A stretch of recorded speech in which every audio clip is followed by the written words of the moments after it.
Shock the system. Bulletcast for life.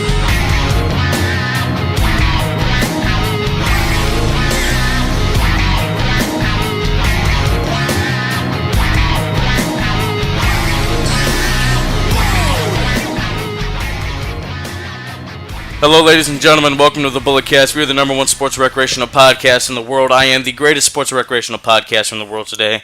I'm a 23-year-old piece of gold. I am the pod father. I'm joined by my tag team partner. He's the Jimmy to my J. He's been down with me since day one-ish. Bulletcast champion, Brandon, the Canadian Destroyer. How's it going, buddy? Doing good. Once again, I said it last week. I'll say it again. Ever since I've won the Bulletcast Championship, we have not been on screen. Dude, look, it's... with my championship. People need to see me with that baby. Look, next week, hopefully, we will be back on screen, and people can see you with the Bulletcast Championship. Yeah. You know? It's okay. They're going to see a lot more of it, because I'm going to retain it, and Money in the Bank, then the next week at Double or Nothing. I don't know about all that, dude. And then I'm going to hold it till whenever the hell else we're doing it, till SummerSlam or something. I don't know about all that. I mean, we'll see. You got Mania. You won it, sure. Okay. We got other things going. All right. Let's hop in. Episode 117. We're on our way. I don't know what the end goal is. All right, outside of the ring. So apparently CM Punk made his quote-unquote return to professional wrestling at MKE, Silas Young's promotion. Masked Man enters the ring during a match, hits a go to sleep, and then exits the ring. No, I've seen stills. The eyes, do they look familiar? Yes, they do. You know, there's a photo of Punk wearing the exact same hoodie that the guy was wearing at the time. What do you think about this, Brandon? I think it's just CM Punk coming back to his roots, back to a place that he used to wrestle at in his early years, and it's like the last time that place is going to hold a professional wrestling event, so he decided why not come back to Wisconsin, hit a GTS, a crappy-looking GTS, I might add. It's been a while. And CM Punk, definitely, he looks a lot different. Just physically, he's a lot smaller now that he's not wrestling. He doesn't have that body anymore. He's a lot slimmer now that he's doing MMA. So, it didn't look like him, but it definitely was him. Yeah. Apparently, he's done this before in the past, a couple other promotions. Because I remember I saw this interview years ago. He said he would love to just... It's like 2015. He'd love to just wear a mask and wrestle some of his buddies, and the crowd would never know. So, yeah. And I'm not going to sit here and speculate this means he's going to AEW. No. This means nothing. We're not doing that. It's just in a vacuum. He just wanted to go do this one thing because it had he had a personal meaning to him. Yeah. And yes, AEW would like CM Punk, and would I lose my mind if CM Punk did the exact same thing at Double or Nothing in the Mil Mascaras mask and hit a GTS? Yes, I would. Yeah, absolutely. But it ain't going to happen. No, it is not going to happen. We have some AEW to talk about quite a bit through the rest of this episode. Will Ospreay apparently signs a new deal with NJPW. Good on him. Definitely a big move for New Japan. Moving up sort of in the ranks, moving from a junior onto the heavyweight division. Definitely adding more of a heavyweight style to his repertoire. Had a good match with Jeff Cobb over in Madison Square Garden. So a definite good get for Will Ospreay and New Japan. So hopefully this means big things for him and the company going forward. Yeah, I like Will Ospreay. I enjoy his stuff. He wrestled Vader, right? Yeah. I remember Vader crapped on his match with Ricochet, then apparently he had a match with Vader. Yeah, and I think it was like a schmoz finish, and I think Vader won. Vader won by DQ or something. Yeah, R.I.P. Vader. All right, so AEW, Cody and the Bucks, they've been doing this thing about looking for a librarian, a person to play this gimmick, and there've been like there's a guy that's been named, but there was a woman named, and apparently it's Blue Pants. From she had that little run 2015 with NXT. Little run, she was super duper. She was over. I mean, she was. I don't want to say a nobody, but you know, she wasn't really known, and then she just became over. You know, she was running with the Vaudevillains at the time. Thoughts on Blue Pants with AEW? Well, Blue Pants is sort of Leva Bates, her ring name that she's going by now. Her shoot name? Or is that a real name? I don't know. It's just the name she's going by on the indie scene. She has made a name for herself outside of WWE before this whole AEW librarian shtick. She wrestles for a lot of women's promotions. I think Shimmer. I think some other things she does. So, okay. So she is kind of a big name and a big get for AEW, I think this is going to lead to some sort of intergender match at Double or Nothing. I think that's kind of the simplest way I can see it going. So I've said in the past, not the biggest fan of intergender matches, but Yeah. if they play it the right way, if it's just strictly a comedy match, then I'm fine with that. Okay. All right. So, Andrade Cien Almas is back on SmackDown Live after being drafted, or shaken up, to Monday Night Raw, along with Selena Vega. So, apparently the reason for him to be back on SmackDown is because Fox feels that there's a lack of a Hispanic presence on SmackDown, but then rumor has it Charlotte used her pull in the company to get Almas back on the blue brand because, WWE, they like to keep engaged or married couples together. If you're just dating, then you get split. That's usually how it goes. But it's also a 2-for-1 issue because Selena Vega and Aleister Black are together, and Aleister Black got moved to SmackDown when she got moved to Raw. Yeah. And Aleister, she's back on SmackDown now, too. And apparently Charlotte's been wearing a ring on her wedding finger, so nobody's come out and officially said anything. Apparently Ric Flair thinks that they're moving too fast. It's a whole thing. I feel like I'm on Under the Radar covering all this drama and gossip. Well, that's what we do over there. Yeah. I mean me, because I'm a one-man crew over there. When am I going to come on the show, man? It's just a me thing. Wow, really? Yeah. I'd love to have you on the Black Power ranking one day, man. We did a brown power ranking. Maybe we have to do another one of those later. We did do one of those. I remember that. And then Mitchell, we can't Who? do a... Who?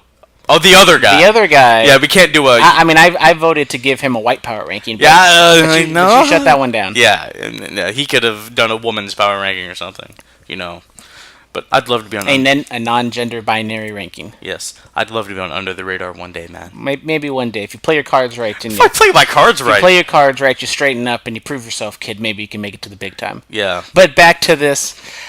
I think it's... I don't know if it's a bigger issue, because I'm not going to talk about their relationship and the pool in the company, but I just don't understand the whole superstar shakeup to where we talked about it last week, there was no real clear definition of why the superstars, wrestlers, don't want to use the cult speak, moving from brand to brand with no real organization, especially now that they're kind of all under one roof in terms of management. Dude, just go back to the randomized draft. It made more sense than this. I mean...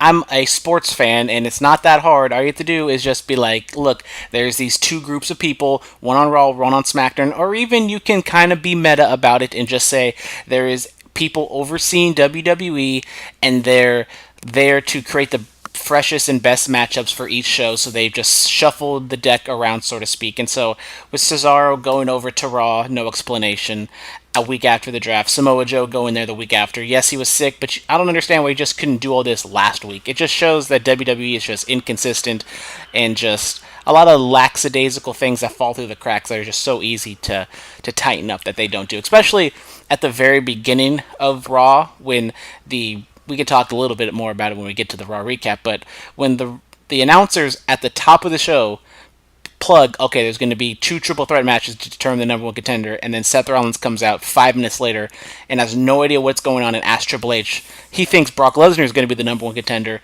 Instead, it usually never happens to where the crowd knows more than the wrestler, which should never really happen.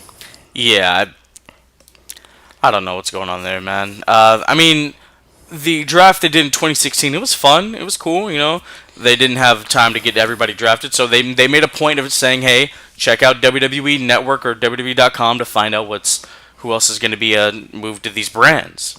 So, I think the problem is WWE wants to have everybody be on the same level, and there was points on both Raw and SmackDown where you see 50-50 booking at its finest. And I don't think WWE wants to get bogged down in trades and trying to explain every single move, because in your head you can make trades of, okay, Roman for AJ and Finn and whoever for Samoa Joe. And you can make those trades, but I don't know if WWE is in the business or wants to maybe, quote, define down or define wrestlers in a certain spot, because they just want nobody to be bigger than the brand, so they just kind of meld them all in a obviously, in a pot. People are bigger than each other. That's just an obvious thing.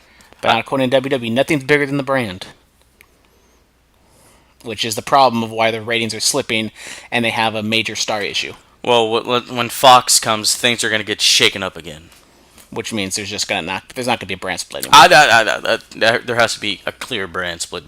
I can't go back to that. I will not go back to that. All right, so the Undertaker and Kurt Angle have been pulled from Starrcast.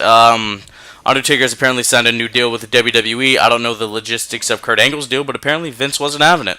Conrad Thompson talked to Sports Illustrated, and he said, they've been pulled, and Conrad brought up the idea of having a Stephanie or a Shane or a Vince appear at Starrcast, and then all the proceeds would go to Connor's cure. What are your thoughts on this? Well, with Undertaker and Kurt Angle being pulled from Starrcast, I was angry, but also my wallet appreciated it because I'm spending way too much money on Starrcast to begin with. And True. I probably wasn't going to meet Kurt Angle, to be honest, but I definitely going to meet the Undertaker. There's just too many people. He's an Olympic gold medalist. I have to set a list and have to stick to that because I'm already going to spend too much money on slushies and get torn up in Vegas. We have a fan mail about that, by the way. Get into that. Okay, but I just don't. It's not a good look on WWE. It's definitely, kind of furthers the rivalry, so to speak, between AEW and WWE. Even though Conrad keeps saying it's not an AEW event, let's be honest, it is an AEW event. It is closely tied to AEW, despite it actually being linked with the company. Yeah.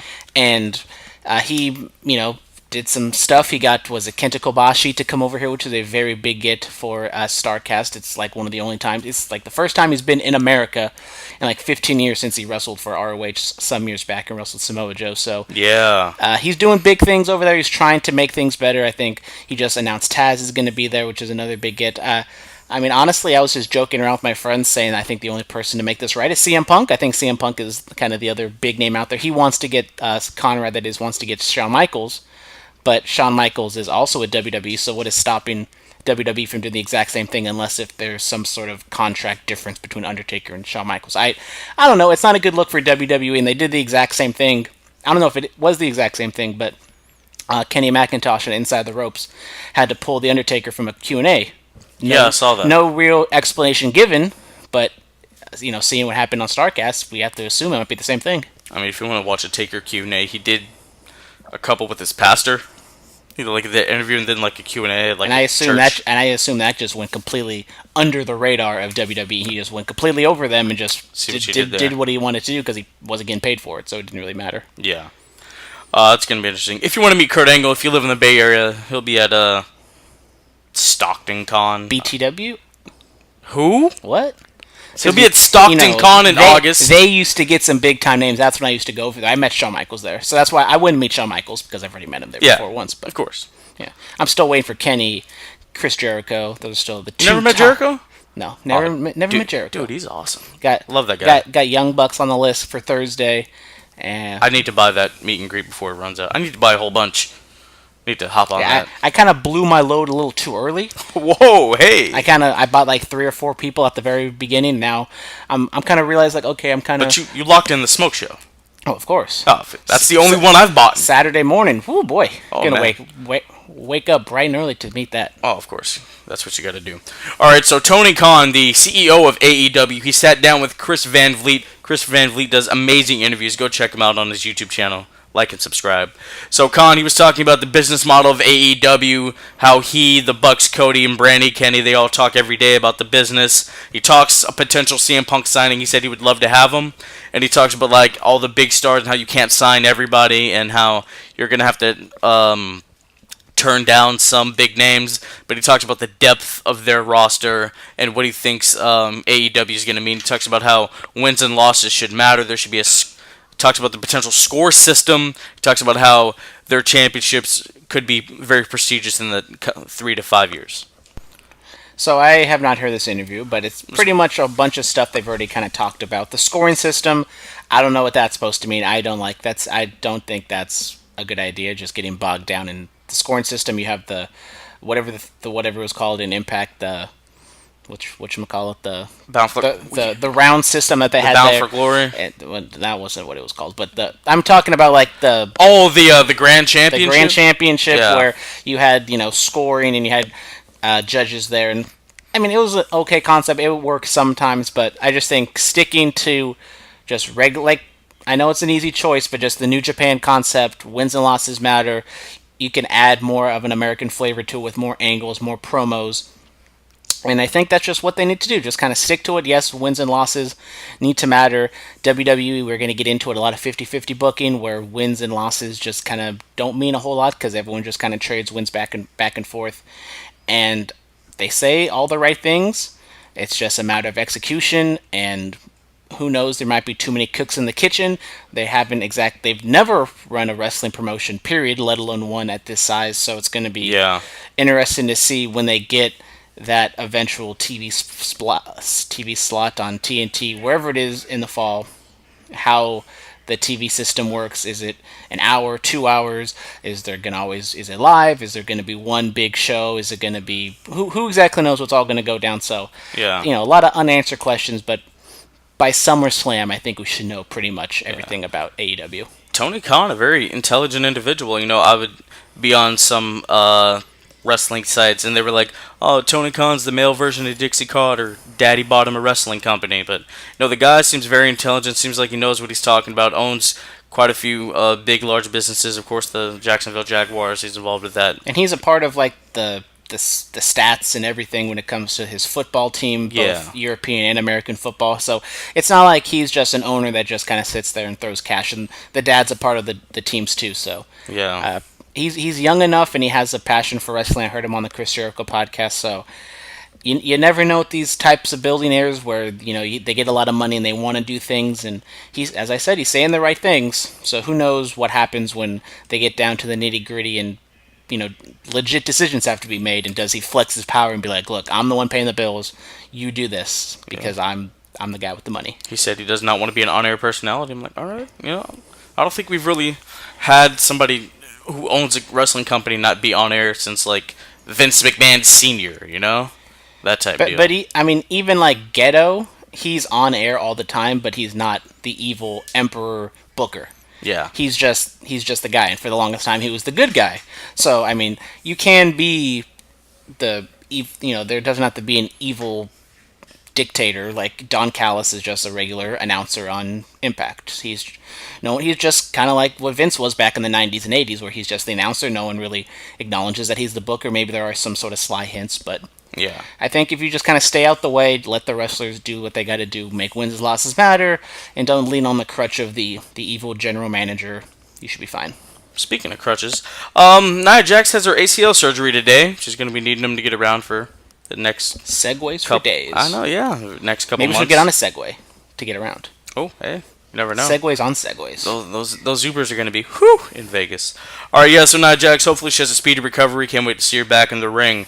All right, speaking of the ring, let's talk about inside of the ring. It was announced on Cody Rhodes' Nightmare Family channel that Cody's opponent at Double or Nothing will be none other than his brother, Dustin Rhodes.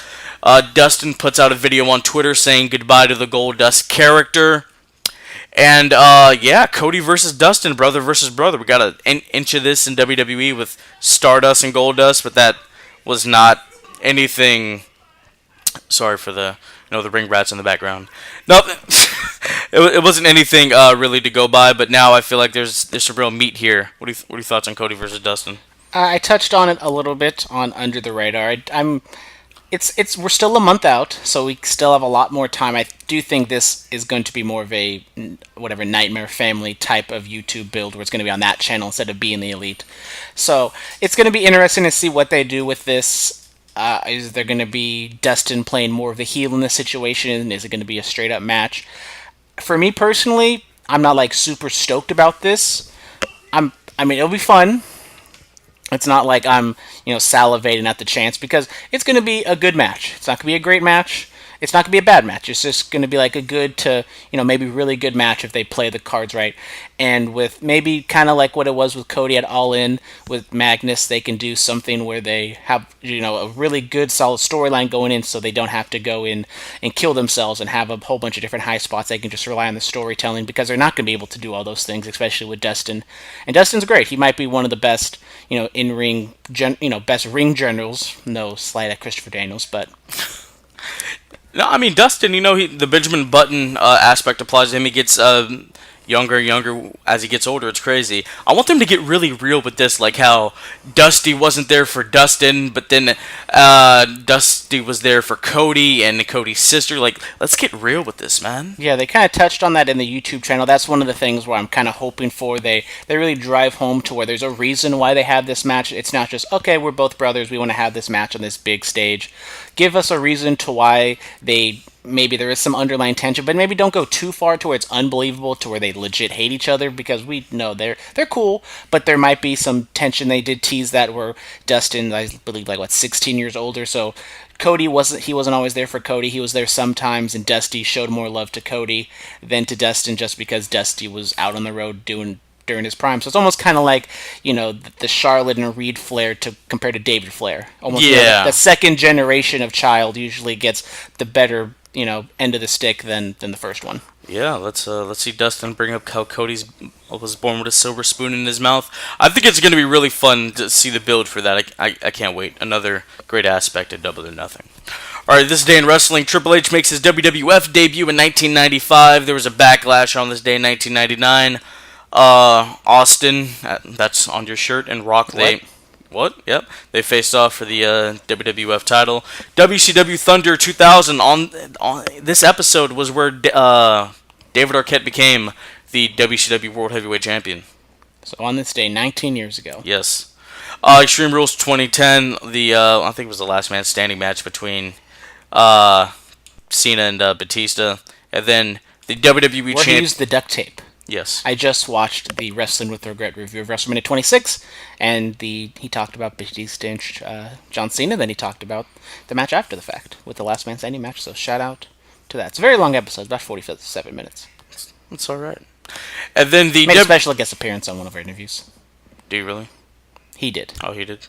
Wrestling with Regret. Oh! Okay. Oh, yeah. You said Wrestling with Regret. I had What Culture on my mind. I don't know why. Cultaholics all day. Shout out Cultaholics. Alright, the WWE Championship is 56 years old today. Happy birthday. Shout out. Alright, let's get into the fan mail. Let's hit that up real quick. Copenhagen Smith just keeps coming back at us, man. I see that. He keeps sliding into the DMs. Bulletcast Funhouse, where are you at? I mean, That could be your project. I mean, his up in Vegas. You never know. Sponsored by Blue Chew, maybe Smoke. Maybe Smoke Show makes a surprise appearance. Who knows? Why are we gotta be sponsored by Blue Chew? All right. Hootie Popping Hoo. those babies like Tic Tacs. Okay. Hootie Hoo. Hootie Hoo. Hootie Hoo 420. When you guys are in Vegas, are you gonna be downing all the alcohol you can find? Yes. I'm trying to play.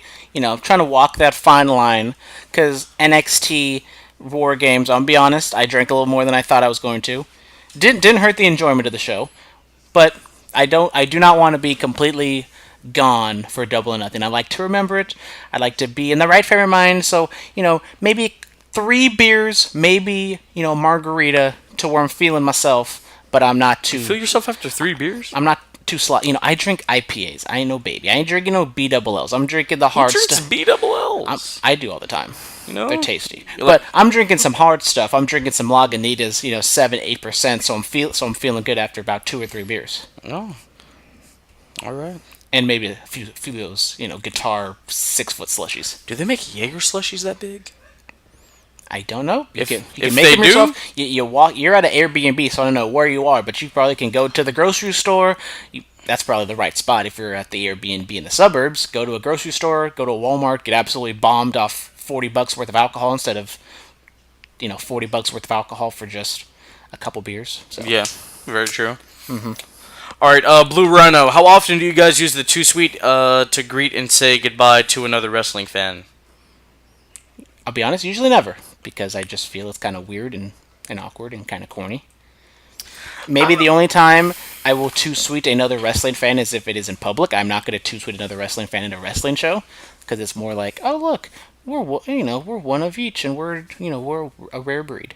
Yeah, I mean, like my close circle friends here, like I'll throw it up real quick. If I see like some random person walking around Chabot with a wrestling shirt, I'm like, throw it up. That's really it. Back in high school, I was more of a 4 Horsemen guy. Just threw up the 4 a lot. Okay. Yeah, retro. All right, the Raw recap. Let's hop into this. The road to finding Seth Rollins' next challenger begins for the Universal Championship. Rollins is out there. He's talking. Hunter comes out there, and then everybody's gunning for him. You got Mysterio, you got Joe, you got Styles, Corbin, McIntyre, and The Miz. So, and then a set of triple threats were made. So it would be Styles, Joe, and Mysterio, and then it'd be Corbin, McIntyre, Miz. The winner of those two would face each other later on in the night, and the winner of that match becomes the number one contender to the Universal title. First of all, thoughts on the promo segment? The promo segment, I'm not a big fan of just parading everybody out there one after another, especially when it happens to be the 6 men who are in these triple threat matches. It just feels so contrived and fake, and it just kind of takes you out of the moment.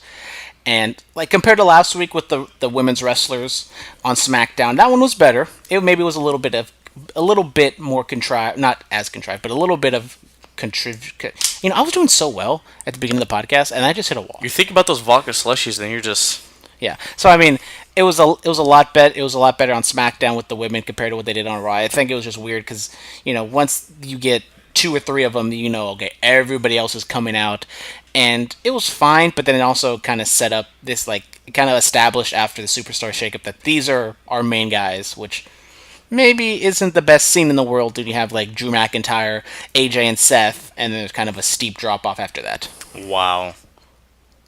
I don't think The Miz is a steep drop-off. Compared to Seth Rollins and Drew McIntyre and even AJ. I mean, I would even see maybe AJ might be a little bit... AJ was looking a little old on this episode. Maybe kind of the first signs of him really slowing down and not being in his prime anymore. Yeah, he's like, 41? Yeah, it's starting to... He has like maybe two more years at most before the prime wears off. I mean, I would argue that maybe his peak was so high that I think he's definitely out of his peak. But he might be at the very tail end of his prime, maybe just out of it. It's going to be a big task for him on Money in the Bank to see what he can do, what they do together. I assume they're going to be in the main event, so it's going to be a good match. The crowd might be burned out just because of what they do in the Money in the Bank matches, but I think maybe a bigger test for AJ compared to Seth, just because we know Seth can still go. And we don't exactly know if AJ can still go. Yeah, because AJ for the last couple months since he lost the title, he's been doing the greatest hits. So it's going to be interesting to see if the Phenomenal One can go. Well, the Phenomenal One beat Samoa Joe and Rey Mysterio in his triple threat to advance on to the next round of this qualification to become the number one contender. Thoughts on the match? It was a fine match, as I said. Maybe kind of a sign of AJ slowing down. I mean, all 3 of these guys are on the north side of 40, so, and maybe Mysterio might have looked the best in terms of quickness. Maybe really? I think Mysterio's looking really good, and who's the oldest dude in the match? Who took the pin in Mysterio. this match? Mysterio did take the pin, so I mean that did make a little bit of sense. No, I thought Joe took the pin. Joe made the pin. That's what I was going to say. It's like it didn't make sense to pin Joe when he's a champion. Mysterio hasn't been booked all that strongly lately. Joe got the quick one over Mysterio. It looks as though he's going to maybe be in a feud with Braun Strowman, so I didn't understand that. Is Braun still on Raw? Yeah, he's still on Raw. I'm surprised he wasn't in this. That's also another reason is they don't want... I mean, it's more they don't want Braun Strowman to lose. Well, he doesn't need a championship anyway. Don't put him in a match where he's going to end up losing, so... I mean, the match was fine. It was kind of weird having Joe lose when he's the lone champion in this feud, but... It's WWE. I can't get too hot over it because I should just come to expect it. Yeah. Jesus. All right. Moving on. Naomi defeats Billie Kay, one half of the Iconics and one half of the Women's Tag Team Champions. So this is the Iconics continue their losing streak as singles acts. Maybe that's going to be their gimmick. They lose all the time as singles, but then they end up winning as a tag team. I don't understand why they keep doing this. They just put the titles on them. They keep defining them down. The Iconics, as entertaining as I find them on the mic, they are not good in the ring.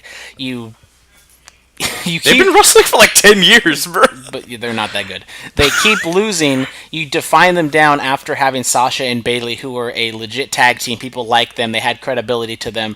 And then, I mean, it's just kind of a broken record. I said this exact same thing last week. You come out, you beat them, and you just define those tag titles. They're almost like a Divas Championship, to be honest. Oh, God. And... That was even era. More so on SmackDown, it was almost more of the same with them kind of flipping roles. But Also with the Becky Lynch match where Becky goes, I don't know, damn near 10 minutes with Alicia Fox. I don't know why you just don't switch those two matches together.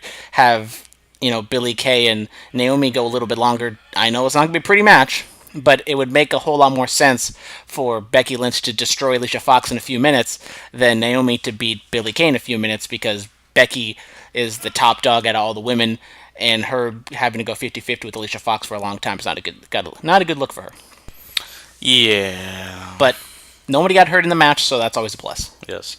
All right, then Baron Corbin goes on to defeat Drew McIntyre and The Miz to advance to facing AJ Styles later on in the night. McIntyre hit a beautiful Claymore on The Miz. He got some height on that one. It was a good match. Obviously, this was going to be the lesser of the two triple threat matches just because of the guys involved, but it told a nice story with Drew McIntyre doing a majority of the work and actually hitting the winning move that made Baron Corbin win. So it keeps Drew strong. He didn't lose. Miz continues to lose. I mean, he lost at WrestleMania on a fluke win. He loses this one kind of on a fluke, kind of, sort of. But Baron Corbin setting up, maybe Vince kind of play mind games with his fans, knowing how much people hate Baron Corbin and putting two and two together. Okay, maybe Baron's going to face Seth because he's a heel and we don't want to see that. But in the end, we all got what we wanted. Yes. All right, what else happened on Raw? Sami Zayn is still insulting fans. After the first week, I was kind of hesitant just because of, he goes and buries the crowd even though they were being a good crowd. And now, after he just keeps doing the same thing over and over again, I'm starting to grow on it. It's kind of more entertaining. But my thing is, where do you go from here? What is his first real feud coming out of this? I'm scared he's just going to be fodder for Braun Strowman, and Braun Strowman just kills him. Yeah, that's so 2016. Let's not do that again. And that kind of turned like Sami Zayn babyface in a way, right? Or is that back when Braun was heel? I don't even remember. That's back when Braun was heel. I don't even remember at this Roadblock point. into the line, 2016. But, I mean, it's kind of like the Iconics. Like, it's entertaining for what it is, or even like what Bray Wyatt's doing. It's entertaining, but we'll get to that. But where do you go once it gets to the in-ring portion? Yes, I don't know. We shall see with Sammy. Speaking of in-ring, Cesaro defeats Cedric Alexander. First off, RIP to the bar. They really grew on me the last couple years, man. Get well, Sheamus. Sheamus apparently is hurt with something. Oh, yes. They didn't just set the bar. They were the bar. Thoughts on Cesaro back in singles competition? I'm happy they put Cedric and Cesaro together. This is, both these guys coming over from different brands onto Raw for the first time. So kind of, it was just a toss-up for who you thought was going to win. I think Cesaro was the right choice to win just because Cedric Alexander is a 205 Live guy. He hasn't been defined down like Cesaro has, but I think Cesaro's ceiling, as much as he can be capped off because he's been defined down so much, I think Raw needs heels, and especially, serious, credible heels. Maybe Cesaro can be the number 2 heel behind Drew McIntyre, so I think it was the right choice for Cesaro to win. And even like if Cedric Alexander was like the stand-up babyface to stand up against Sami Zayn, I think that'd be a good solid first feud for both Cedric and Zayn. Zayn could, can win him, and he can continue just being annoying and move on to whoever the next tier babyface is, maybe The Miz, and then maybe that's when he moved to Braun Strowman. Yes. Well, the Usos and the Revival have an encounter backstage. Usos doing their usual throwback rapping promo. The Revival show up. They have a exchange of words. Don't drink and drive, kids. Yep. Alright, the Viking Raiders defeat Lucha House Party. Yes, not the Viking Experience, the Viking Raiders. Actually, I saw this poll from WWE going up to the fans, and it didn't say Viking Raiders. It said Viking Warriors, so they're just switching back and forth between all the different Bay Area teams. Maybe the week after there'll be the Viking Athletics, and then there'll be the Viking Giants, and there'll be the Viking Sharks. Who knows? Viking Shark. I kind of like that. I don't know why. I mean, shout out to the Sharks. 4 power play goals in 5 minutes, and they end up choking at the end, and then they win in overtime. So shout out to the Sharks playing on Friday, Game 1 against the Avalanche. They're going to do their thing. I heard about that. Shout out. All right. So thoughts on the Viking Raiders defeating Lucha House Party? Fine. I guess the way that they've been portrayed in terms of opponents, they're heels. You watch NXT. Are they the Viking Raiders on there? They're in kind of an odd area right now. I haven't seen the latest episode of NXT. They're facing the Street Profits for the NXT tag titles, I assume. Are they still Hanson and Rowe? I don't know, but on the last episode of NXT, they had some nice War Raiders t-shirts in a backstage segment, so I think it's going to be awkward for NXT to kind of go through this, and stay tuned for Under the Radar next week, and I can talk about how they were portrayed on NXT. We'll see about that. Wow. And I got a tight schedule. Go to WWE Shop, guys. They have some really good deals going on right now. Purchased a Tommaso Ciampa Blackheart t-shirt. Very excited. Or you can get a Blackheart t-shirt on Pro Wrestling Tees. I could have. I didn't think of that. All right, Becky Lynch defeats Alicia Fox. We talked about that quite a bit. Yeah, I don't understand what's the point of having Becky go so long with Alicia Fox. Alicia Fox, former champ. Yeah, but she's been gone for so long, and hopefully she's well. Yeah, heard about that. You could have just flip-flopped those two women's matches in terms of length, even less. Have Naomi and Billie Kay go 5 minutes and have this one go 2 minutes. Yeah. Didn't Lacey Evans come out and punch Becky after this? Legit, right after Alicia Fox tapped out, she punched her right in the face, and boom. I don't like the punch finishers in general. Lacey Evans, it doesn't make a whole lot of sense. Big Show, it kind of made sense because he's just so much bigger, but the selling in terms of selling a KO punch, I watch UFC. I know how a legit KO looks, and it takes skill to sell it legit, and no knock on Becky, but she's just not selling it, I think, the right way. Yeah. I don't know. Maybe an elbow would be better for her. Like how Wade Barrett did the bullhammer elbow. I think it's more like they sell it like it's a regular wrestling move, so they're still... No, you gotta look like you're knocked out cold. Yeah, I think it's just easier. Just close your eyes and just lay there. I'm not a wrestler. I don't know. I just play one on podcasting. Anyway, moving on. Robert Roode defeats Ricochet. So Bobby Roode, he got rid of the beard, and he has this glorious mustache. It's like if Joey Ryan and Rick Rude had a child. It is fantastic. I'm down. With it, man. And Magnum TA is his stepdad. Yeah. Stan Hansen's his godfather. I'm down with this. I love Robert Roode. So as much as everyone's talking about the mustache, and now he's Robert Roode, I think the missing story here is that he just beat Ricochet. He did? I don't know why you have him beat Ricochet. You can have him have some sort of squash match, and now Ricochet, after getting a solid push out of the gate, he's just back in the pot with everybody else. He's 50-50 booked, and he lost his first match. And Robert Roode lost a match to the Ascension a few months ago, and he was fodder, losing a bunch of tag team matches. And now Ricochet was, on a hot winning streak, and then he just loses. So as much as I love the stash, I'm disappointed in Ricochet losing in this match. We'll see. We'll see what happens on Monday. We shall see. I wouldn't be shocked if Roode loses to Ricochet next week. So, no, you gotta build off the momentum of the stash, man. You gotta keep it going. I wish I had one of those bad boys, man. Oh, that's amazing. All right, the Firefly Funhouse. So I'm watching Monday Night Raw, and this comes on, and I'm like, okay. I take some time to let it breathe, watch it again Tuesday, and I'm like, God damn it, I love this. So at first I thought it was like a commercial, but then I realized, oh no, this is Bray Wyatt doing his thing. And it was weird when I first saw it, and I was like, what the hell is this? And as I said, it was entertaining. I'm super intrigued to where it goes in terms of the vignettes, but my thing is, where do you go with it in ring? You can... Doink, I think Doink is kind of the obvious link that you can say, okay, he can be, that happy, creepy kid's figure, and he could turn it up in the ring. So I'm still on the fence. I like the segment. I thought it was entertaining. I thought it was intriguing and fun. But I'm just going to wait and see before I put a stamp of approval on this and actually see, once it comes full circle, once he gets into his first full-fledged feud, until I can see if this is a success or not. He looks like he's in great shape. It looks like he did some real hitting the gym while he was away. Kudos to him. Yeah, he as he said, kind of in the thing, he's cleaned up. He did lose some weight. He kind of shaved the side of his head. His beard's cleaned up a little bit. It's a little shorter. So yeah. So I'm getting a lot of Pee Wee Playhouse, Mr. Rogers vibes. I'm getting more Mr. Rogers vibes. I'm getting more Pee Wee vibes, but Pee Wee, really? Pee Wee is more crazy and all over the place. Like he is. Mr. Rogers is more subdued. I'm surprised, there's never really been a Mr. Rogers, Pee Wee Herman type character in wrestling until now. That baffles me. And maybe we'll find out there's a reason. Yeah. Apparently, stockholders didn't find this appealing. Child figure like guy chopping off a head. No. So yeah.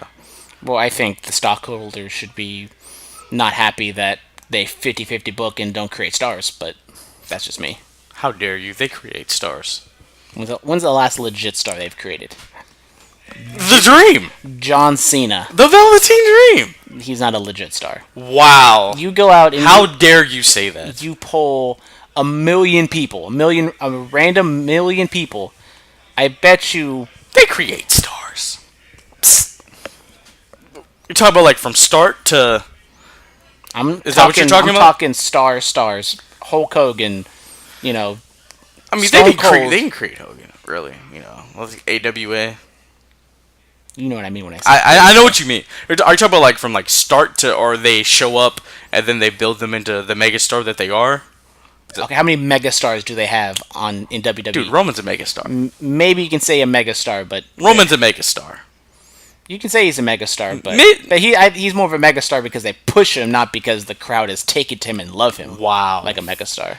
Look, you see, if I wasn't a wrestling fan, I saw Roman at the airport. I'm like, oh wow, he looks interesting. What does he do for a living? He's a big dude. He's so muscular. Yes. All right, then AJ Styles goes on to defeat Baron Corbin in the main event of Monday Night Raw. Solid match, and he's #1 contender for the Universal Championship. Yeah, solid match. Pulling the okey doke. People thinking we're going to get the crappy Baron Corbin, but nope. We get Seth Rollins. And if AJ and Baron Corbin can't tear down the house, I don't know if Baron Corbin and Roman Reigns can tear down the house. But as we said, AJ is a little past his prime, so who exactly knows? Maybe Roman's a better worker than AJ Styles now. Oh, of course. He's a big dog. Of course. Absolutely. All right, let's get into SmackDown Live, where the big dog resides. So, Shane McMahon and Roman Reigns have an encounter. Looks like they're about to throw hands. Elias shows up. Roman hits him with that Samoan jab thing that they do. I don't know. Anyway. A Samoan slap. Yes. And then Elias and Shane attack Roman Reigns. Hence, Elias and Shane McMahon forming some sort of alliance.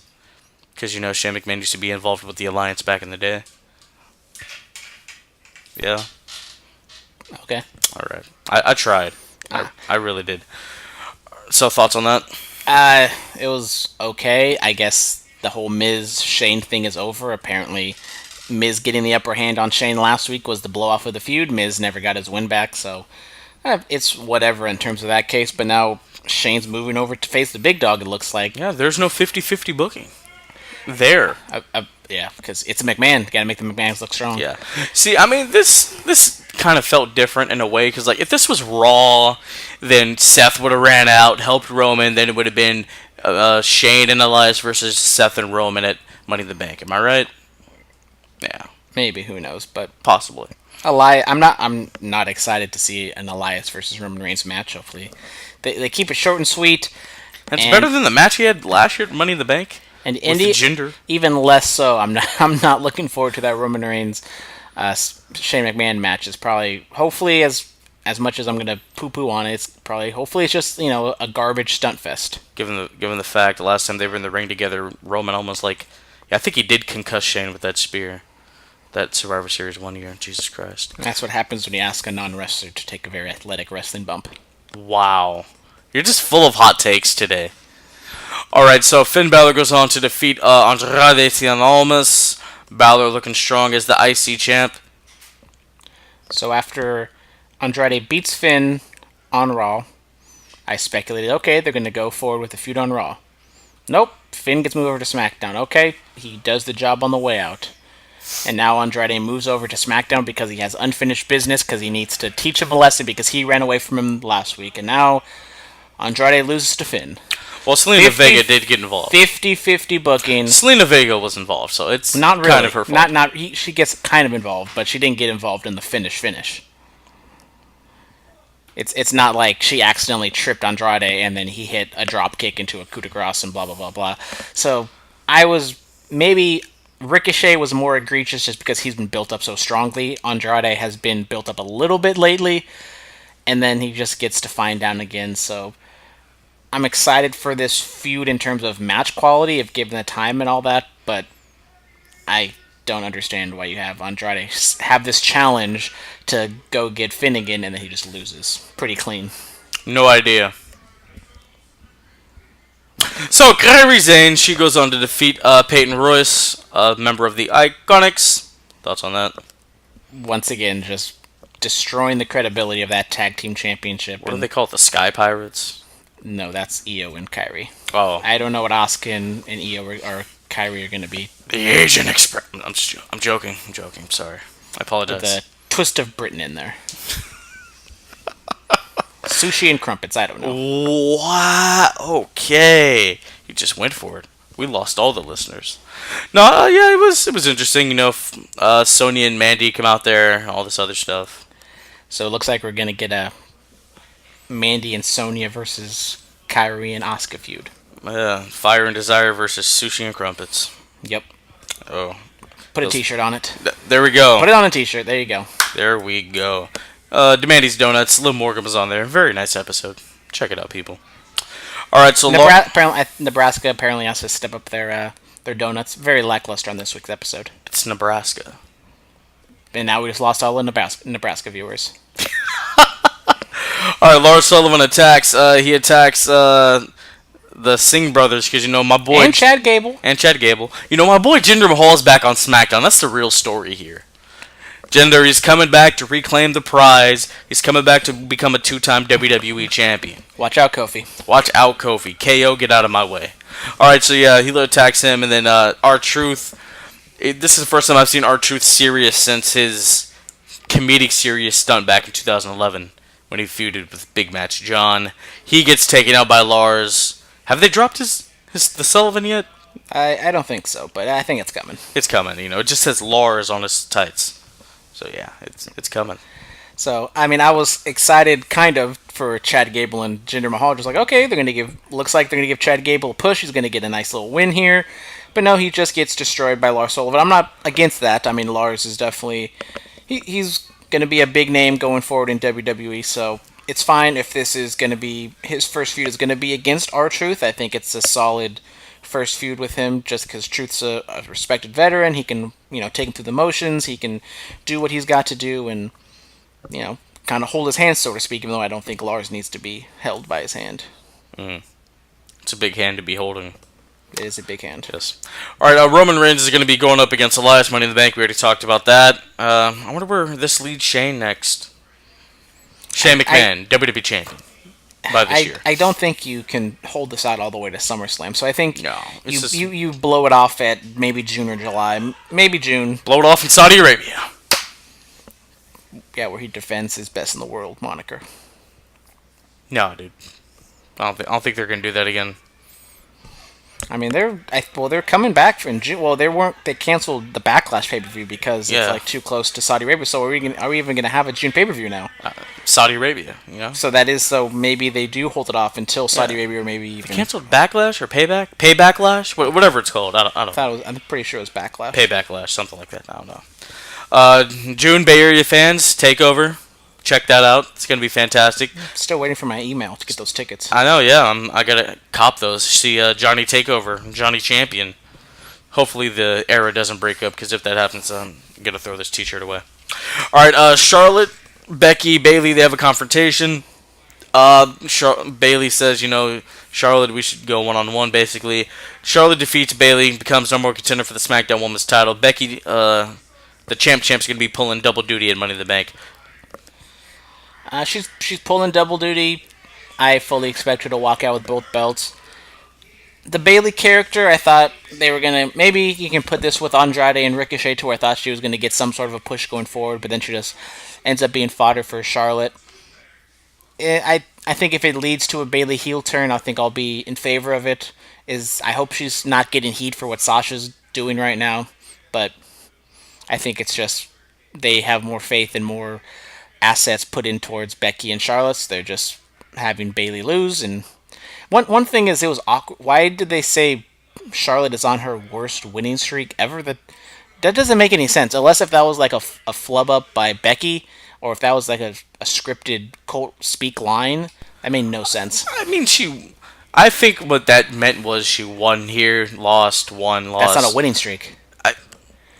That's like a skid or a you know. I don't know. I looked like over a that. there's no such thing as a bad winning streak unless if you're like barely getting past bottom of the barrel teams. Yeah. That doesn't make any sense. I don't know. What are your thoughts on the Charlotte and Bayley match?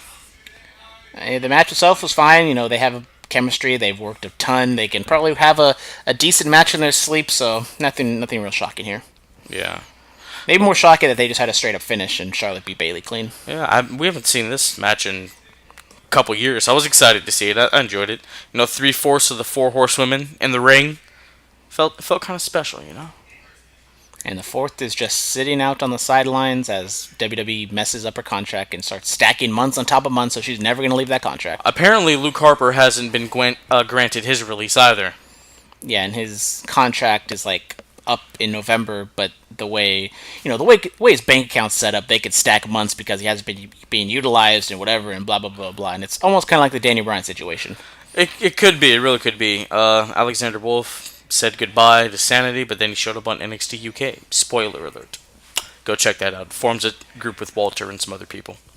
All right. Kofi Kingston defeats Shinsuke Nakamura, and KO turns on New Day. So I was not shocked that KO turned on New Day so quickly. I was hoping that they were going to keep it together. Maybe, God forbid, they just do something with baby faces and nothing happens coming out of it. I just think I'm not going to, judge it too bad. I'm not going to be too harsh on them just because the whole Daniel Bryan injury situation, we don't know what's going on with him. Was this a last-minute call where they're just going to do a rematch of Money in the Bank, but now they have to do something? So, KO, I would have liked him maybe I would have liked this to lead into SummerSlam tour. He turns on Kofi, having it this so late and build up that real friendship. But I thought the execution was good. I really liked the subtlety of right before KO actually turned on Kofi, Kofi saved Kevin Owens. So it just shows how good of a person Kofi is compared to how bad of a person Kevin Owens is. So a nice little touch there. KO is always a fantastic heel, even though I still say he can be a top tier babyface and the top babyface in the company. So yeah, we're just gonna have to wait, another few years for that to happen, probably. Yeah, I mean, I think Kevin running with Kofi for a couple months, people would have gotten started talking about the Festival of Friendship type deal again, which you can't recreate magic like that. But I'm glad KO turned on him this quickly. Now we get a nice little build to Money in the Bank.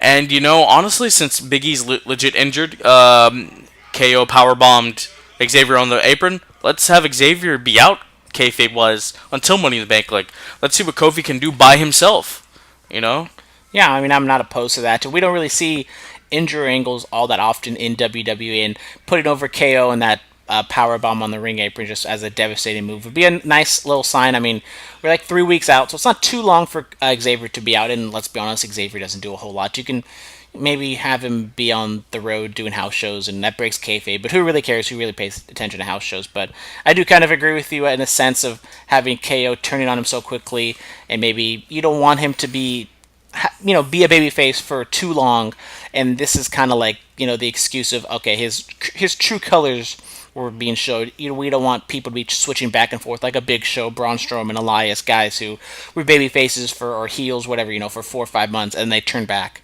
after a while. You don't want to be flip-flopping too much, so KO's his best as a heel, man. I think he's a better babyface. I think he's one of those guys who is so good at either role, and we just haven't seen him as we haven't legit seen him as a babyface at all in WWE. Yes, we had the whole Chris Jericho thing, but he was always kind of that reluctant babyface. And I think Kevin Owens being the everyman, and that's why when he had those vignettes, those videos with his son, he was just a real dude, and he was the everyman blue collar worker that we saw. Okay, he's not. I don't think he should be doing the stunner as a heel. There's no way he should be doing that at all. That's a total babyface move. I don't know. You never know. I mean, if you do a stunner, that's going to pop every time. He needs to go back to the pop-up powerbomb. Yeah. So. Yeah. Overall, it was... Raw and SmackDown was fine. SmackDown ratings, I think, went down slightly, so the Roman Reigns effect hasn't really been positive thus far, so... but I think they're still kind of being closer in terms of numbers for on SmackDown, but that's just the fact of the numbers going down in general for TV and WWE. When that Fox deal comes into effect, that boy Roman's getting that big strap. Sorry, Kofi. Are you still sticking to SummerSlam? Kofi's going to be champion? I have no idea anymore. Kofi Kingston article coming out in the Spectator. Check that out. Also writing a piece about that Joe Bear, John Oliver. Check all that out. I hear you're writing a piece as well. Yeah, I turned it in on Monday for my magazine class, so it's not been published, but hopefully get a good grade on it. Yes. Check out goldengateexpress.org for all your SF State needs. Write articles. Softball doubleheader article coming on Saturday. Check that out. All right. New podcast. They have a podcast? Yeah, I've done 3 podcasts. I just did an interview with one of the baseball players on there. Wow, all right. Doing big things over here. Big SF guy over here. They listen to us. Me and Floman Reigns are SF State students. Shout out Florito. He's gonna be graduating this year. He is going to be. I'm going to be attending the graduation party. I'll be out of Chabot. I checked. The fall is when I get out of here. You told me last week that you have 40 credits you have to do. Yeah, I miscounted. I looked at it again. I'm like, oh wow, this is really attainable. So, classes in the summer. 40, 14. Common mix up.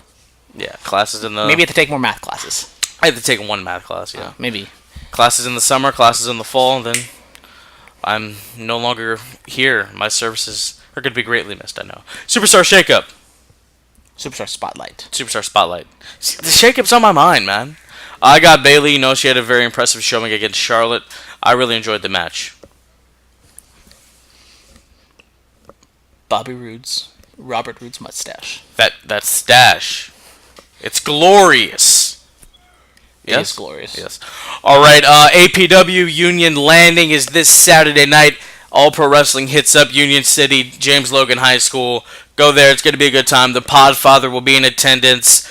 Go just chill, watch some good wrestling on a Saturday night. That's really it, man. Hope you have fun. Yeah. I have an extra ticket. In case somebody backs out, do you want to... Saturday's looking pretty booked for me. As I said, I got to go to SF State, do a softball doubleheader, and then I'm looking to watch Endgame on Saturday. SF State? Okay, yeah. Trying to, I don't want to wait out too long before I get a spoiler hit in my head. Oh yeah, for the fans, met the boy Dolph Ziggler last Saturday in Piano Fight SF. Really chill dude, didn't talk WWE at all. Just got into a deep conversation about amateur wrestling. His Q&As after the show were very hilarious. Good stuff. So, is he even with the company? What's he's still with the company. He's just on hiatus. I didn't really want to get into that or whatever. But yeah, he was a really chill dude, really nice guy. Seems like a nice guy. I mean, I've seen some of his stuff on Comedy Central. He's maybe not my type of comedy, but... Wow. I mean, I've seen him in, whatever Joke Battle or whatever the hell that show's called. Rose Battle with Sarah Tiana. She's hilarious also. Very nice lady. Yeah, they were chill people. Alright, moving on from that. Promo pick of the week. Robert Roode, November 13th, 2011. TNA Turning Point. This is when he was the TNA Heavyweight Champion. Talks about how he's going to retain his title that night. Thoughts on the promo? Good, solid promo. I think Robert Roode in WWE could be utilized, almost like what I said with Cesaro. He's been defined down so much. It's going to be hard to get him to that next level. I don't see him getting to a main event level. But an upper mid-card level, I think, is obtainable if they book him correctly, but that's always just asking too much with WWE. Yes. Closed match pick of the week. Take it away. So, now we're not doing WrestleMania anymore, so I'm getting deep in the cuts here. So we got, with the Bruiser Brody documentary officially airing on TV yesterday, I watched it on this weekend. It was fine. It was cool. I have a tag team match from All Japan Pro Wrestling, April 20th, 1982, for bona fide legends in Japanese wrestling. We got Giant Baba and Jumbo Tsuruta teaming up to go against Bruiser Brody and Stan Hansen. So, Giant Baba definitely passes prime. Maybe a little bit hard to watch, but yeah, it was a fine match. The kind of a DQ finish and a non-finish, as you will, but it was just, fun to see. If you've never seen All Japan, never seen Stan Hansen and Brody do their thing. Stan Hansen at Starrcast? Stan Hansen is at Starrcast. Might have to slap down some money for that one, but definitely check it out. There's also some other cool stuff on the internet for All Japan Pro Wrestling with Stan Hansen and Bruiser Brody. I saw a match with Nick Bockwinkel and Harley Race on there. So Really? maybe not technically sound wrestling matches, but it's just always fun to go back and just see what was the business like 35, 40 years ago. Jumbo, is he still alive? We'll just say yes. Why not? We'll just say yeah. I was asking. Yeah, Giant Baba. It was not pretty. I'm not gonna lie to you. It was not. You know. He died in 2000, so he is not alive. Yeah. Who? Jumbo Tsuruta. Oh, he died too. Wow. So Stan Hansen's the only one that's still alive, huh? It's crazy. Yeah, Giant Baba. I know he purchased All Japan and then made himself the champion, as you do when you own a wrestling promotion. Just what happens. But Giant Baba, one of the all-time legends in Japanese wrestling. Maybe not the best wrestler, but super over for There his were time. a lot of high knees, you know, a la Harley Race. Brody was electric, man. I really felt his energy through the screen. I enjoyed it. Yeah, I mean, it was fun watching this match and then going to the next match only 2 years later with Stan Hansen or Harley Race and Nick Bockwinkel, and this time Stan Hansen and Brody were baby faces. So just watching kind of the dynamic of them being heels to baby faces was kind of fun. Yes. Alright, ladies and gentlemen, follow us on Twitter at Bulletcast, Instagram, Bulletcast, YouTube channel, The Bulletcast. Email us, Bulletcast2 as in the number 2, sweetswet@gmail.com. Every Friday night, 9 p.m. to 10 p.m., 99.9 FM KW in Watsonville, iTunes, SoundCloud, Stitcher, TuneIn, Google Play, iHeartRadio. We're doing a lot of cool stuff here on the BC. Trying to update our profile, our presentation, video quality.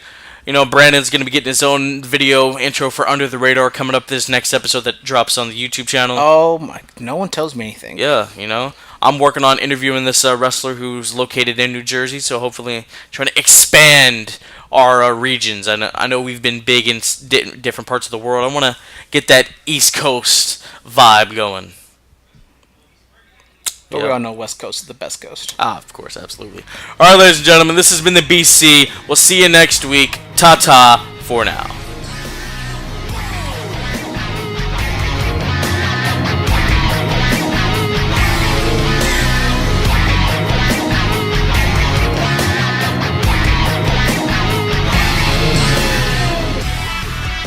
This has been the Bulletcast. Thank you for listening.